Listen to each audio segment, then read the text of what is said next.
Bonjour, je m'appelle Laura Jason. Je suis infirmière en service néonatal en Afghanistan, pardon. Je me suis rendue à Kaboul, en Afghanistan, donc, et je vais parler de la mise en œuvre des soins maternels kangourous. Quand j'étais là-bas, quelques mots de contexte. Pour ce qui est des soins maternels kangourous, on en parlera plus tard de nouveau aujourd'hui, mais je voulais dire surtout ce qu'il en est pour ce qui est de la réglementation, la production de lait maternel et le fait que les mères retiennent leur bébé peau contre peau contre elles. Il y a beaucoup d'avantages à ce système, donc je ne vais pas m'attarder sur les détails. Mais l'Afghanistan, c'est toujours une cause qui figure parmi les plus difficiles lorsqu'il s'agit d'avoir un enfant. Les taux de mortalité sont élevés. En 2015, c'était de 36 pour 1000 naissances vivantes et c'est le numéro 9 dans le monde pour ce qui est des complications liées à la prématurité. Actuellement, il n'existe pas de politique ou de stratégie nationale pour ce qui est des soins maternels kangourous. Et MSF se trouve en Afghanistan depuis longtemps, pas toujours de manière continue. Il y a 5 projets. C'est relativement récent. Ça a été lancé en 2014. Pour ce qui est du district dans lequel je me trouvais, c'est un peu plus grand que Stockholm. Nous avons commencé en 2014. C'est un projet maternité uniquement, soins maternels d'urgence avec une unité consacrée aux nouveau-nés. Et en 2015, pendant la première année, nous avons eu beaucoup de travail. Nous avons eu dans notre unité plus de 13 1300 bébés. MSF un travail en Afghanistan qui n'est pas forcément suivi de manière systématique et formelle. Donc, c'est assez sporadique, comme je le disais. En août-septembre, quand je m'y trouvais, nous avons essayé de voir quelle était la perception des soins maternels kangourous, à la fois de la part des communautés elles-mêmes, les mères, ceux qui s'occupent des bébés, mais aussi du côté du personnel médical. Moi-même et Nicolas, qui est là aujourd'hui, ainsi que l'équipe de promotion des services de santé, nous avons mené une sorte de sondage informel auprès de la population pour voir s'ils comprenaient ce qu'est un kangourou, quelle était leur attitude vis-à-vis de ce style de soins. Et on leur a demandé pourquoi ils ne l'appliquaient pas régulièrement dans l'unité alors qu'ils savaient quels étaient les avantages. Et dès que nous avons commencé à poser des questions, nous avons immédiatement commencé la formation parallèlement. Formation toutes les semaines dans un cadre formel avec les infirmières en général. Donc, je leur en parlais tous les jours, toute la journée. Et il a fallu moderniser un petit peu la salle pour les mères, pour que ça soit plus confortable. Nous avons aussi conçu des blouses d'hôpital plus pratiques, justement adaptées aux soins kangourous. On s'est aperçu que finalement, c'est une pratique qui était déjà utilisée à la maison quand le bébé était petit et le tenait contre elle, même s'il ne savait pas que ça s'appelait le style kangourou. Donc, le bébé grandissait avec la chaleur de la mère. Il le faisait de manière instinctive, sans se rendre compte forcément que c'était une technique qui présentait des avantages établis. Le personnel comprenait bien les avantages, mais il y avait des limites, tout simplement, dont je vais parler maintenant. Les obstacles, principalement, c'est chez les mères et les communautés, un manque de compréhension des avantages réels et de l'utilisation de cette méthode. Il y a aussi une composante liée à la culture musulmane conservatrice. C'est vrai que c'est un obstacle. Beaucoup de gens nous ont dit on ne peut pas le faire en Afghanistan, il ne faut pas insister. Mais finalement, toutes les mères du monde veulent prendre soin de leur bébé. Et je crois que c'est de cet angle-là qu'il faut l'appréhender. L'obstacle aussi, c'était le fait qu'on était surchargé de travail dans l'hôpital. Il nous manquait d'espace, de personnel.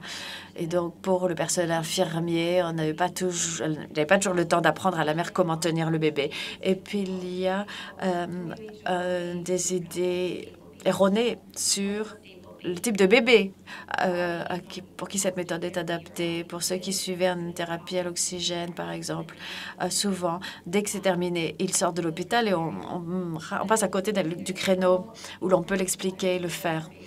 Alors, les facteurs, par contre, de promotion de cette méthode, c'est les mères avant toute chose. On s'est aperçu qu'elles comprenaient vite que c'était facile, que ça facilite la production de lait, qu'on peut le faire à la maison tous les jours.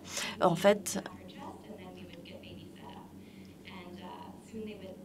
on voyait des mères qui étaient prêtes à le faire, qui indiquaient qu'il fallait mettre le bébé contre elles. Et puis, une fois que les infirmières se sont rendues compte que c'était facile et pratique, qu'il ne fallait pas trop s'inquiéter de la température du bébé parce qu'il était contre la mère, eh bien, les infirmières l'ont fait plus souvent. Et puis, on l'a indiqué aussi dans les notes d'hôpital. Quand le bébé correspondait aux critères de poids, on le notait et c'était plus structuré, donc plus facile à suivre pour les infirmières. Donc, c'était plus structuré plutôt que de laisser les infirmières décider ou pas. Et nous avons introduit aussi un champion soin kangourou. Donc, il y avait une infirmière qui était responsable pendant 1 mois de cette pratique, ce qui a permis de régulariser aussi cette pratique, de promouvoir aussi les soins kangourous dans tout l'hôpital. Et ces infirmières se sont vraiment senties responsables de ce rôle et ont pu le faire. J'aimerais bien avoir plus de chiffres et de statistiques. Peut-être qu'on en aura à l'avenir. Mais en tout cas, au mois de janvier, au bout de 5 mois à peu près, eh bien, les soins maternels étaient appliqués régulièrement dans l'unité. Dans l'unité, je crois qu'on a eu 30 bébés avec 15 lits au total. Et voilà, les mères qui portent contre elles les bébés de faible poids. Les infirmières, les pédiatres étaient impliqués, les mères aussi, que l'on a engagé et utilisé aussi dans les visites de service. Alors, du côté physiologique, c'est vrai que le gain de poids est positif.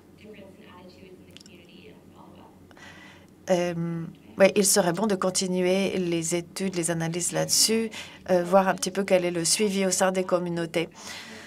Alors, un exemple, le bébé de Fatima. Fatima, son bébé est né en novembre 2015. Elle faisait 1360 grammes. On l'a gardée pendant 29 à 30 semaines. On a commencé le premier jour cette méthode. Dès qu'elle a quitté la table de réanimation, elle a été mise contre sa mère. Le bébé a eu des hauts et des bas. Donc, elle a dû rester quand même 2 mois et demi avec nous. Mais elle était très motivée et décidée à continuer la pratique à la maison. Et c'est celle ensuite qui a été voir toutes les mères en disant « Il faut porter votre bébé comme ça. C'est bon pour le bébé, c'est bon pour vous. » Elle nous a vraiment aidés. Voilà. Est-ce que vous avez des questions? Merci.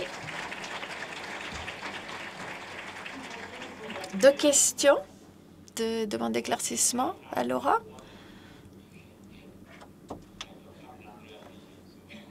Je n'ai pas de vision latérale, dit-il, donc je ne vois pas toujours les doigts levés. Merci beaucoup pour cette très bonne présentation et je vous félicite pour le succès de ce programme.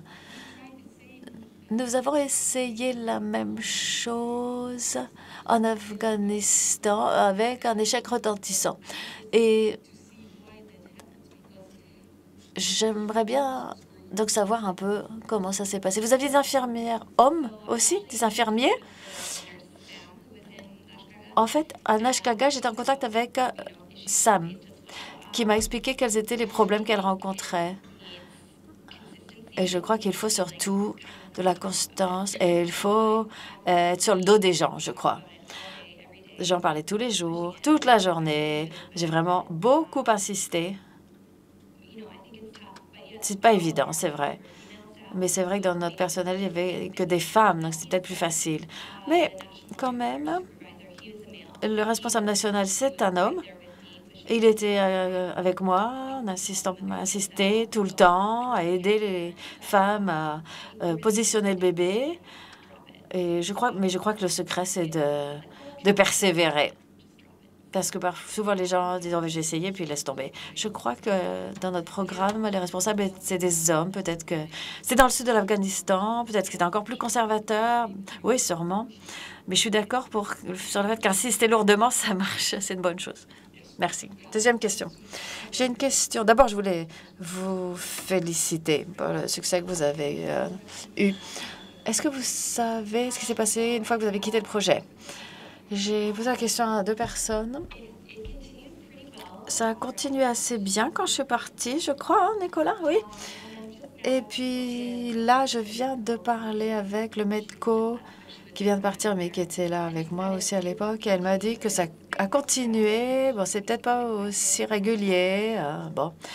Mais, et puis comme il n'y a pas eu quelqu'un pour me remplacer non plus. Bon. Mais ça continue quand même. Et le responsable infirmier qui est là est très motivé. J'essaye de continuer à le motiver. On essaye de continuer à travailler avec lui. Donc, ça nous aide à continuer aussi. Merci.